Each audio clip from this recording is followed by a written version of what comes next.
ഈ കൗതുകകരങ്ങളായ നിരീക്ഷണങ്ങൾ ഗണിതശാസ്ത്രത്തെ മുൻനിർത്തി അദ്ദേഹം നടത്തിയിട്ടുണ്ട്.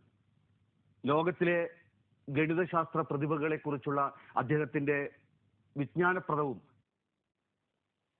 അതുപോലെ സർവകലാശാല തലങ്ങളിൽ പോലും അംഗീകരിക്കപ്പെട്ട ഗണിതശാസ്ത്ര പ്രതിഭകൾ എന്ന കൃതി, അതുപോലെ സംഖ്യകളുടെ കഥ, പൂജ്യത്തിന്റെ കഥ, അങ്ങനെ ഒട്ടേറെ കൃതികൾ, ഞാൻ ആദ്യം സൂചിപ്പിച്ചതുപോലെ 55ഓളം കൃതികൾ ഇതുവരെ പുറത്തിറങ്ങിയിട്ടുണ്ട്. ഈ കൃതികളെല്ലാം ഒന്നിനൊന്ന് വ്യത്യസ്തമാണ്.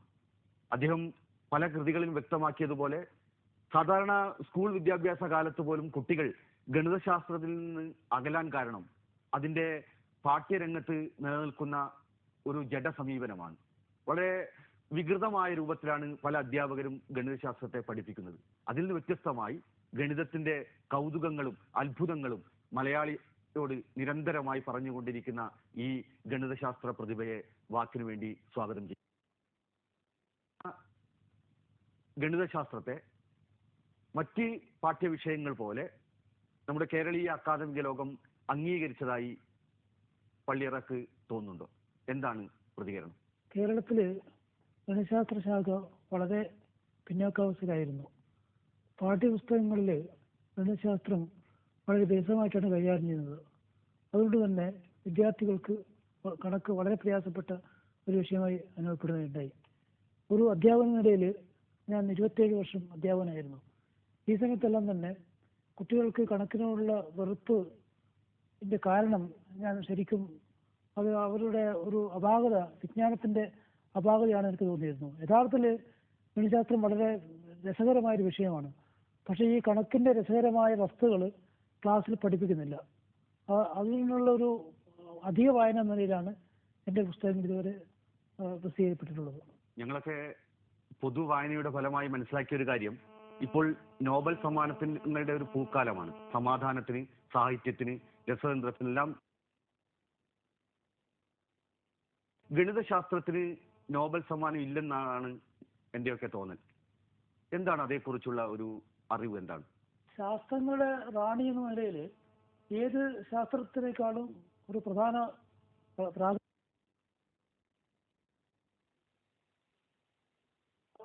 നോബൽ സമ്മാനത്തിന് വിഷയങ്ങൾ നിർണ്ണയിക്കുമ്പോൾ കണക്ക് അവഗണിക്കുകയാണുണ്ടായത്. അതിന് പ്രധാന കാരണം നോബൽ സമ്മാനം ആവിഷ്കരിച്ച ആൽഫ്രഡ് നോബലിന്റെ വളരെ ശത്രുവായിരുന്നു മിക്ടാഗ് ലെഫ്ലർ.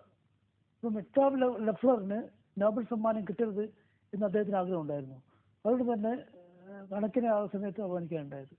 ഞാൻ ആമുഖമായി പറഞ്ഞതുപോലെ ഗണിതശാസ്ത്രത്തെ വളരെ ലളിതവും അകൃത്രിമവും അതുപോലെ മനോഹരവുമായി അവതരിപ്പിക്കുന്നതിൽ അങ്ങ് ഏറെ ശ്രദ്ധേയമായ സംഭാവനകൾ നൽകിയിട്ടുണ്ട്.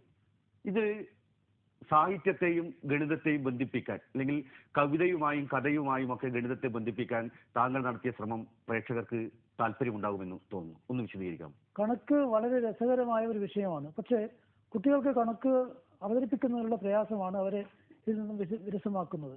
അപ്പോൾ കണക്ക് ഒരു കഥയിലൂടെയോ കവിതയിലൂടെയോ അവതരിപ്പിക്കുമ്പോൾ കുട്ടികൾക്ക് പ്രതിവാഖ്യാനങ്ങൾ, കഥകൾ, പിന്നെ സാങ്കേതിക ശാസ്ത്രങ്ങൾ, അങ്ങനെ വിവിധ ഇനത്തിലുള്ള പുസ്തകങ്ങൾ ഞാൻ രചിച്ചിട്ടുണ്ട്. താങ്കളുടെ പ്രധാനപ്പെട്ട കൃതികളും അവയുടെ ഉള്ളടക്കവും ഒന്ന് വിശദീകരിക്കാം. എൻ്റെ ഏറ്റവും മുഖ്യമായ പുസ്തകം ഗണിത വിജ്ഞാന കോശമാണ്. ഒരു ഹൈസ്കൂൾ അധ്യാപന സംബന്ധിച്ചോളം അല്ലെങ്കിൽ വിദ്യാർത്ഥി സംബന്ധിച്ചിടത്തോളവും അവന് അനുഭവപ്പെടാവുന്ന പിന്നെ തീർക്കാവുന്ന ഒരു പുസ്തകം എന്ന നിലയിലാണ് ഗണിത വിജ്ഞാന കോശം രചിക്കപ്പെട്ടുള്ളത്. അതുപോലെ ഗണിതശാസ്ത്രത്തിന് മഹത്തായ സംഭാവന നൽകിയ ആയിരക്കണക്കിന് ഗണിതശാസ്ത്രജ്ഞന്മാരുടെ ജീവചരിത്രങ്ങൾ ഇന്ന് ലഭ്യമാണ്. അതിൽ ഏറ്റവും പ്രധാനപ്പെട്ട 500 പേരുടെ ജീവചരിത്രങ്ങളും അവരുടെ ഗണിതശാസ്ത്ര സംഭാവനകളും അവരുടെ ഫോട്ടോ കൂടി ഉൾപ്പെടുത്തിക്കൊണ്ടാണ് ഗണിതശാസ്ത്ര പ്രതിഭകൾ എന്ന പുസ്തകം തയ്യാറാക്കിയിട്ടുള്ളത്. ഇത് എൻ്റെ 50ാമത്തെ പുസ്തകമാണ്.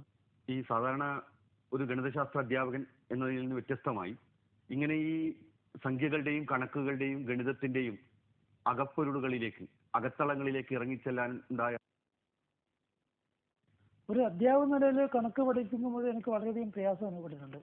കണക്ക് കുട്ടികൾക്ക് വളരെ വിരസമായി അനുഭവപ്പെടുന്നു. യഥാർത്ഥത്തിൽ കണക്ക് അല്ല.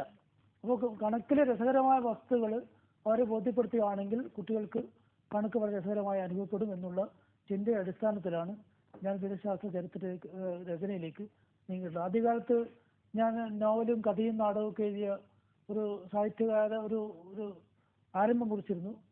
പക്ഷേ ഒരു ഒരു അധ്യാപന നിലയിൽ എൻ്റെ കടമ വിദ്യാർത്ഥികൾക്ക് കൂടുതൽ ലളിതമായ രീതിയിൽ ഒരു ഉൾവഴി സ്ഥാനത്തിൽ ഞാൻ മറ്റു സാഹിത്യ ശാഖകളെ മാറ്റിക്കൊണ്ട് ഗണിതശാസ്ത്ര ശാഖയിലേക്ക് തിരിഞ്ഞു. മാത്രമല്ല മലയാളത്തെ സംബന്ധിച്ചിടത്തോളം വളരെ ശുഷ്കമായ ഒരു സാഹിത്യ ശാഖയായിരുന്നു ഗണിതശാസ്ത്രം. ഇന്ന് മലയാളത്തിൽ ഏതാണ്ട് 100-150 കുറവ് ആയിട്ടുള്ള പുസ്തകങ്ങൾ മാത്രമേ ഗണിതശാസ്ത്രത്തിൽ രചിക്കപ്പെട്ടുള്ളൂ. അതിൽ ഭൂരിഭാഗവും എൻ്റെ പുസ്തകമാണെന്നുള്ളത് എനിക്ക് അഭിമാനമുണ്ട്.